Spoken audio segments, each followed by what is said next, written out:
Hello guys, welcome to Learners Locker. Guys, आज की इस वीडियो में हम लोग कवर करने वाले हैं PCB, that is process control block. उससे पहले अगर आपने अभी तक हमारे टेलीग्राम चैनल को सब्सक्राइब नहीं किया है तो प्लीज उसको जाके सब्सक्राइब कर लीजिए। वहां पे बहुत सा ऐसा कंटेंट आपको प्रोवाइड कर दिया जाता है जो कि इंपॉर्टेंट रहता है आपके एग्जाम पॉइंट ऑफ व्यू से। तो चलिए बिना टाइम गवाए आज के टॉपिक पे चलते हैं, जो कि है PCB. And PCB stands for process control block. अब इस डायग्राम को देख के आपको घबराना नहीं है कि ये बहुत टफ लग रहा है एंड इसको कैसे पढ़ेंगे हम। इसको समझने के लिए आपको लिंक करनी पड़ेंगी चीजें। तो चलिए इसको समझने के लिए एक एग्जाम्पल को देखते हैं। देखिए, आप में से बहुत सारे लोग गूगल पे यूज करते हैं। अब गूगल पे को आप कंसिडर कर सकते हैं एक प्रोग्राम। अब प्रोग्राम के अंदर आप एक कोई ट्रांजैक्शन कर रहे हैं तो दैट इज योर प्रोसेस। अब जब भी आप कोई ट्रांजैक्शन करते हैं तो उसके साथ आपको एक डिजिटल रिसिप्ट मिलती है जिसमें कि जिस अकाउंट होल्डर ने मनी ट्रांसफर की है उसकी अकाउंट डिटेल्स एंड जिस अकाउंट होल्डर को मनी ट्रांसफर की गई है उसकी अकाउंट डिटेल्स, उस ट्रांजैक्शन की आईडी, वो ट्रांजैक्शन हुई कब थी उसका डेट एंड टाइम एंड कुछ ऐसी डिटेल्स वहां पे रहती हैं। साथ ही साथ वो जो ट्रांजैक्शन है उसका स्टेटस भी आपको वहां पे शो होता है, लाइक वो प्रोसेसिंग में है या वो कंप्लीटेड है। तो ये जो आपको डिजिटल रिसिप्ट मिलती है उस ट्रांजैक्शन की, बस सिमिलरली यहाँ पे पीसीबी जो है इसी डिजिटल रिसिप्ट का काम करता है एंड जो ट्रांजैक्शन है दैट इज योर प्रोसेस। तो अब आपको थोड़ा सा क्लियर हो गया होगा कि एक पीसीबी में क्या क्या चीजें मेंशन की गई होगी। तो एक प्रोसेस से रिलेटेड जितनी भी इंफॉर्मेशन है वो स्टोर की गई होती है आपकी पीसीबी के अंदर, like pointers, process status, process number, program counter, registers, memory management information, input output status information, file management information, accounting information. तो ये सारी की सारी जितनी भी इंफॉर्मेशन आपको यहाँ पे दिख रही है ये रिलेटेड होगी उसके कोरस्पॉन्डिंग प्रोसेस से। इतनी सी बात आपको समझ आ गई है। चलिए अब देखते हैं इसमें लिखा गया है, a PCB is a data structure used by operating system to store all the information about a process. तो पीसीबी क्या है, बेसिकली एक डाटा स्ट्रक्चर है एंड ऑब्वियस ही बात है कि प्रोसेस मैनेजमेंट जो है वो एक फंक्शन है ऑपरेटिंग सिस्टम का, तो इसको यूज कौन करेगा, ऑपरेटिंग सिस्टम इटसेल्फ। देन अब जो पीसीबी है इसके अंदर स्टोर क्या किया जाता है, तो जो इसके कॉरस्पॉन्डिंग प्रोसेस होगा उससे रिलेटेड जितनी भी इंफॉर्मेशन होगी वो सारी की सारी स्टोर होती है कहाँ पे, आपकी प्रोसेस कंट्रोल ब्लॉक में। देन अब क्योंकि इसके अंदर जो है एक प्रोसेस की इंफॉर्मेशन स्टोर हो रही है तो इसको कंसीडर किया जाता है central store of information for process. तो ये चीजें आपको ध्यान में रखनी है। कई बार यहाँ से ऐसा क्वेश्चन भी आपको देखने को मिल जाता है that central store of information for process किसको कंसीडर किया जाता है। तो अगर आपको पता होगा तो आप इजीली उसको मार्क कर सकते हैं, that is PCB, process control block. Then अब ये पीसीबी जो है इसको और कई नामों से जाना जाता है, वो आपको पता होना चाहिए। लाइक कई जगह पे इसको प्रोसेस डिस्क्रिप्टर बोला जाता है, देन प्रोसेस टेबल बोला जाता है क्योंकि ये एक टेबल की फॉर्म में है, देन टास्क कंट्रोल ब्लॉक बोला जाता है। अब टास्क कंट्रोल ब्लॉक क्यों बोला जाता है, क्योंकि जो भी प्रोसेस आपका एग्जीक्यूशन में है उससे रिलेटेड हर एक इंफॉर्मेशन यहाँ पे रहती है एंड ये इंफॉर्मेशन बेसिकली आपके ऑपरेटिंग सिस्टम को चाहिए होती है जिससे कि वो प्रोसेस की स्टेट ट्रांजिशन और ट्रांजिशन ऑफ स्टेट्स के दौरान उसको अच्छे से रिज्यूम और टर्मिनेट कर सके। तो अगर आपको ये चीज समझ नहीं आई है तो आगे हम इसको और अच्छे से इलेबोरेट करेंगे। तो अभी के लिए आपको बस इतना ध्यान रखना है कि टास्क कंट्रोल ब्लॉक इसको इसलिए बोला जाता है क्योंकि बेसिकली जो प्रोसेस के अंदर जो टास्क है उसको कंट्रोल किया जाता है ऑपरेटिंग सिस्टम के द्वारा एंड किसकी हेल्प से, इस प्रोसेस कंट्रोल ब्लॉक के अंदर जो इंफॉर्मेशन है उसकी हेल्प से। Next is when a process is created the operating system creates a corresponding PCB. तो जब भी आपका एक प्रोसेस क्रिएट होता है ऑपरेटिंग सिस्टम उसके कॉरस्पॉन्डिंग एक उसका पीसीबी, प्रोसेस कंट्रोल ब्लॉक बना देता है। Then information in PCB is updated during the transition of process states. अब पिछले लेक्चर में हम लोगों ने देखा था कि प्रोसेस जो है वो during the execution of program बहुत सारी स्टेट्स के अंदर रिवॉल्व करता है एंड वो स्टेट्स कौन कौन सी थी, न्यू, रेडी, रनिंग, वेटिंग और ब्लॉक एंड टर्मिनेटेड। अब ट्रांजिशन ऑफ स्टेट्स क्या है? जब कोई प्रोसेस एक स्टेट से दूसरी स्टेट पे स्विच करता है तो उसे बोला जाता है ट्रांजिशन ऑफ स्टेट। अब जब भी मान लीजिए ये प्रोसेस ए है एंड इसका पीसीबी यहाँ पे रेडी हो चुका है एंड करंटली इसकी स्टेट क्या है? रेडी। अब जब ये रेडी से रनिंग स्टेट पे जाएगा तब इस पीसीबी के अंदर जो है वो डाटा चेंज होगा, मीन्स ये अपडेट होगा। तो यहाँ पे आपको वही चीज बताई गई है कि एक पीसीबी के अंदर इंफॉर्मेशन तब अपडेट होती है जब एक प्रोसेस अपनी स्टेट को चेंज करता है। इतनी बात आपको समझ आ गई है? चलिए आगे क्या है।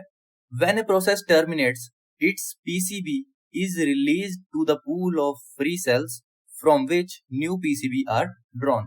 अब जब कोई प्रोसेस आपका टर्मिनेट हो जाता है, अब टर्मिनेट कब होगा? जब उसकी टास्क जो है वो कंप्लीट हो जाती है या फिर अदर किसी इंटरप्ट की वजह से उसको टर्मिनेट करना पड़ता है। तो जब भी आपका प्रोसेस कोई टर्मिनेट होता है तो उसके कॉरस्पॉन्डिंग जो पीसीबी बना होगा उसको भी रिलीज कर दिया जाता है मेमोरी सेल से, ताकि उस मेमोरी सेल को यूज किया जा सके अदर प्रोसेस के पीसीबी को ड्रॉ करने के लिए। तो ये चीज आपको समझ आ गई है। Then each process has a single PCB. अब ये भी आपको ध्यान में रखना है कि हर एक प्रोसेस का एक ही पीसीबी होगा, एक से ज्यादा पीसीबी उसका नहीं हो सकता। तो प्रोसेस कंट्रोल ब्लॉक होता क्या है, कौन उसको हैंडल करता है और किन किन नामों से उसको जाना जाता है, उसके अंदर इंफॉर्मेशन कब कब अपडेट की जाती है। देन टर्मिनेशन के टाइम पे एक पीसीबी को भी रिलीज कर दिया जाता है मेमोरी से। देन हर एक प्रोसेस का एक ही पीसीबी होता है। तो ये चीजें आपको समझ आ गई होंगी। अब देखते हैं इसके अंदर ये जो चीजें हैं, pointers, process state, process number, program counter and all that, ये क्या है। तो चलिए पहला जाता है पॉइंटर्स। अब जिन लोगों ने सी लैंग्वेज या फिर कोई भी प्रोग्रामिंग लैंग्वेज की है या ऊप्स का कोई कॉन्सेप्ट पढ़े हैं तो उन लोगों को ये चीज पता होगी दैट पॉइंटर्स जो है वो हम प्रोग्रामिंग में यूज करते हैं फॉर एड्रेसिंग। तो यहाँ पे भी पॉइंटर्स का यही रोल है। ये बेसिकली एड्रेस करता है to the next state of the process. तो मान लीजिए अगर आपका कोई प्रोसेस यहाँ पे न्यू स्टेट में है तो यहाँ पे जो पॉइंटर है वो उसको गाइड कर रहा है कि न्यू के बाद कौन सी स्टेट पे आपको जंप करना है। दूसरा पॉइंटर्स का एक और रोल भी है कि कई बार इसको यूज किया जाता है नेक्स्ट प्रोसेस को एड्रेस करने के लिए, कि मान लीजिए अगर आपका कोई प्रोसेस यहाँ पे ए चला है तो उसके बाद कौन सा प्रोसेस जो है वो एग्जीक्यूट होगा उसका भी एक एड्रेस जो है वो यहाँ पे मेंशन किया गया होता है। तो ये चीज आपको पता चल गई है। Then next is process state. तो प्रोसेस स्टेट को हमने एक पूरे लेक्चर में ही कवर किया था। तो अगर आपको वो चीजें नहीं पता है तो आप पहले हमारा पिछला लेक्चर देख सकते हैं, देन आपको ये चीज ज्यादा अच्छे से समझ आने वाली है। तो प्रोसेस स्टेट में बेसिकली उस प्रोसेस की करंट स्टेट को रिप्रेजेंट किया जाता है। तो इसमें कौन कौन सी स्टेट्स हो सकती हैं? न्यू, रेडी, रनिंग, वेट और ब्लॉक्ड और terminated. Then next is process ID और नंबर। अब किसी भी चीज को अगर आपको यूनिकली आइडेंटिफाई करना है तो आपको उसको एक आईडी देनी पड़ती है। लाइक आप खुद का एग्जांपल ले सकते हैं। आप एक पर्सन हो अपनी फैमिली के अंदर, तो बाकी लोग आपको कैसे बुलाएंगे, आपको आइडेंटिफाई कैसे करेंगे? आपके नाम से। तो वो जो नाम है वो आपकी आईडी है। वैसे ही एक प्रोसेस को यूनिकली आइडेंटिफाई करने के लिए उसको भी एक प्रोसेस आईडी और एक नंबर दिया जाता है, जो कि कहाँ पे स्टोर होता है? प्रोसेस नंबर में। Then next is program counter. अब हम लोगों ने देखा था दैट एक प्रोग्राम के अंदर बहुत सारे प्रोसेसेस जो है वो एग्जीक्यूट हो सकते हैं। अब बेसिकली एक प्रोग्राम के अंदर किसी एक पार्ट को या किसी एक पर्टिकुलर सेट ऑफ इंस्ट्रक्शंस को एग्जीक्यूट कर रहे हैं हम जब, तो वो बेसिकली कर कौन रहा है? वो एक प्रोसेस एग्जीक्यूट कर रहा है। तो यहाँ पे क्या स्टोर होता है बेसिकली कि जिस प्रोसेस का ये पीसीबी है वो प्रोसेस उस प्रोग्राम के कौन से पार्ट को एग्जीक्यूट कर रहा है। तो वो जो इन्फॉर्मेशन है वो आपकी कहाँ पे स्टोर हो रही है? प्रोग्राम काउंटर के अंदर। तो ये भी आपको समझ आ ही गया होगा। Then next is registers. अब मेमोरी डिवाइसेस के अंदर हम लोगों ने देखा था दैट आपके कंप्यूटर की फास्टेस्ट मेमोरी रहती है रजिस्टर्स। एंड रजिस्टर्स बहुत टाइप के होते हैं, like index registers, accumulator, base register, general purpose registers, PC, then IR and all that. Memory में हमने पढ़ा था तो बेसिकली रजिस्टर्स का काम क्या है? डेटा को स्टोर करना। अब डेटा कौन सा स्टोर होगा इसमें? क्या जो फाइल्स हम सेव करते हैं वो इसमें स्टोर हो रहा है? नहीं, वो तो हम हार्ड डिस्क में स्टोर कर रहे हैं। एंड फाइल्स का तो प्रोसेस से कोई लिंक ही नहीं है यहाँ पे। तो रजिस्टर्स के अंदर मेनली वो डाटा स्टोर होता है जो कि मोस्ट फ्रीक्वेंटली यूज किया जाता है आपके सीपीयू के द्वारा। तो क्योंकि ये प्रोसेस जो है ये बहुत सारी स्टेट्स के अंदर इवॉल्व होगा, लाइक रनिंग के बाद ये वेटिंग एंड ब्लॉक में भी जाएगा। तो उसमें कौन से रजिस्टर के अंदर ये प्रोसेस आपका है, उस रजिस्टर का नाम यहाँ पे मेंशन किया गया होगा या उस रजिस्टर की वैल्यू यहाँ पे मेंशन की गई होगी, ताकि जब प्रोसेस वेटिंग से रेडी पे आए या रेडी से रनिंग पे आए तो जो आपका प्रोसेसर है वो इजीली एंड करेक्टली इसको रिज्यूम कर सके। तो ये काम होता है आपका रजिस्टर्स का। ये चीज आपको समझ आ गई होगी। Next is memory management information. अब मेमोरी मैनेजमेंट इंफॉर्मेशन में ये एक सिंगल ब्लॉक नहीं है, इसके अंदर बहुत तरह की इंफॉर्मेशन हो सकती है, लाइक आपके मेमोरी से रिलेटेड इंफॉर्मेशन। एंड वो क्या क्या हो सकता है कि amount of memory units allocated to a process, कितनी मेमोरी यूनिट्स जो है वो एक प्रोसेस को एलोकेट की गई है। अब मेमोरी एरिया का कौन सा एड्रेस जो है वो प्रोसेस आपका कंज्यूम कर रहा है। Then value of page table and segment table, ऐसी बहुत सारी इंफॉर्मेशन रिलेटेड टू मेमोरी आपके कहाँ पे स्टोर की जाती है, मेमोरी मैनेजमेंट इंफॉर्मेशन में। Then input output status information. अब हम लोगों ने ये भी देखा था दैट एक प्रोसेस जो है उसको एग्जीक्यूशन के दौरान बहुत सारे रिसोर्सेज जो है वो एलोकेट किए जाते हैं। उन रिसोर्सेज में आपके मेमोरी डिवाइसेस तो थे ही थे, इनपुट आउटपुट डिवाइसेस भी थे। तो इनपुट आउटपुट स्टेटस इंफॉर्मेशन में आपके पास इनपुट आउटपुट डिवाइसेस जो कि एलोकेट किए गए हैं प्रोसेस को या पेंडिंग है किसी एक टास्क के लिए, तो कुछ ऐसी इंफॉर्मेशन जो है वो इनपुट आउटपुट स्टेटस इंफॉर्मेशन में स्टोर की जाती है। The next is file management information. अब कोई भी आप प्रोग्राम एग्जीक्यूट कर रहे हैं, आपने बहुत जगह देखा होगा दैट आपको अगर फाइल्स या कोई इमेज अपलोड करनी है तो वो बेसिकली एक डायलॉग बॉक्स खुल जाता है एंड उसके अंदर क्या होता है आपकी बहुत सारी फाइल्स आ जाती हैं जिसमें कि आप उसको सेलेक्ट करके प्लेस कर सकते हैं अपने उस प्रोग्राम के अंदर। एंड टैबलेट्स या फोन्स में जब आप ऐसा करते हैं तो आपसे परमिशन मांगी जाती है कि आप इस प्रोग्राम को अलाउ करते हो कि वो आपकी इस अदर प्रोग्राम को यूज कर सके या फाइल्स को यूज कर सके या फोटोज को यूज कर सके। तो वो बेसिकली हो कैसे रहा है, वो हो रहा है प्रोसेस के थ्रू।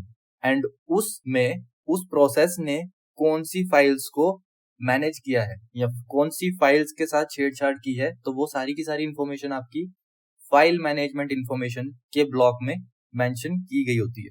तो वो कौन कौन सी इंफॉर्मेशन हो सकती है, like number of opened files कि कौन को कितनी फाइल्स जो है वो ओपन की गई हैं, list of open file, then access rights of files open, like अब एक्सेस राइट्स कौन कौन से होते हैं, read, write, read only and ऐसे बहुत सारे। तो वो जो सारी इंफॉर्मेशन है वो आपकी कहाँ पे रहती है, फाइल मैनेजमेंट इंफॉर्मेशन में। Then next is accounting information.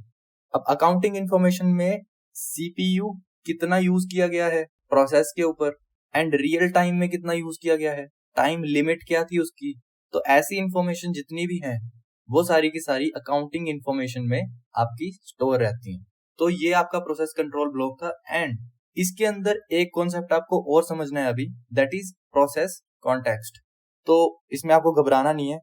देखिए किसी भी प्रोसेस की करंट स्टेट के अंदर जो भी डाटा एक पीसीबी के अंदर स्टोर किया गया होता है उसको मेंशन किया जाता है क्या, प्रोसेस कॉन्टेक्स्ट। एंड एक प्रोसेस से दूसरे प्रोसेस पे जब प्रोसेसर जंप करे तो उसे क्या बोला जाता है, प्रोसेस कॉन्टेक्स्ट स्विचिंग। मींस आपका एक प्रोसेस जो है वो वेटिंग पे चला गया एंड प्रोसेसर जो है वो दूसरे प्रोसेस पे जंप कर गया एंड फर्दर इसके बाद ये दोबारा से इस पे जंप कर सकता है एज पर नीड। तो ये चीज आपको समझ आ गई होगी। चलिए देखते हैं इसमें लिखा क्या है। Process context is represented by the value of registers, address space, process state, profiling and accounting information. तो वही सब इंफॉर्मेशन जो कि आपकी पीसीबी के अंदर होती है वही सब मेंशन की गई होती है यहाँ पे। बट फर्क क्या है कि वो जो डाटा होगा वो आपके प्रोसेस की करंट स्टेट का होगा। And other associated kernel data structure of process mentioned in a PCB. Then next is process context is the data of PCB of a process in current state. तो वही मैंने आपको बताया है कि जो भी डाटा आपका करंट स्टेट में होगा किसी एक प्रोसेस का जो कि मेंशन किया गया होगा पीसीबी के अंदर, उसे बोला जाता है process context. Then next is we can save the context of running process so it can be resumed after the interrupt is handled. अब आता है एक मेन क्वेश्चन दैट हमारे पास एक पीसीबी है तो उसके बाद इस प्रोसेस कॉन्टेक्स्ट की जरूरत क्या पड़ेगी? तो उसका आंसर ये है दैट प्रोसेस अपनी स्टेट्स को चेंज करता रहता है एंड जब भी आपका प्रोसेस कभी भी किसी इंटरप्ट की वजह से वेटिंग और ब्लॉक स्टेट में चला जाता है या सस्पेंड कर दिया जाता है तो उसको अगर सीपीयू को फर्दर रिज्यूम करना है तो उसकी करंट स्टेट का डाटा उसके पास होना चाहिए। तो करंट स्टेट का डाटा क्या है? Process context. अगर ये चीज उसके पास होगी तो वो इजीली एंड करेक्टली इस चीज को रिज्यूम कर सकता है। तो ये चीज आपको समझ आ गई होगी। एंड फर्दर यहाँ पे आपको एक टर्म देखने को मिली है दैट इज इंटरप्ट। अब इंटरप्ट क्या होता है? तो ये भी एक इंपॉर्टेंट कॉन्सेप्ट है।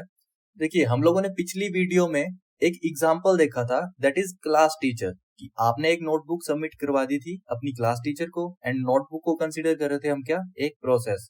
क्लास टीचर को कंसीडर कर रहे थे क्या? एक प्रोसेसर और सीपीयू। एंड वो जो टेबल था उसको बोला गया था क्या? रिसोर्सेज। एंड बीच में एक स्टूडेंट आया था जिसने की बोला था ma'am may I go to washroom और may I go to drink water. तो ये जो आपकी यहाँ पे क्लास टीचर थी इसका ध्यान डाइवर्ट हो गया था उस स्टूडेंट की तरफ एंड आपकी नोटबुक जो है वो अब चेक नहीं हो रही थी।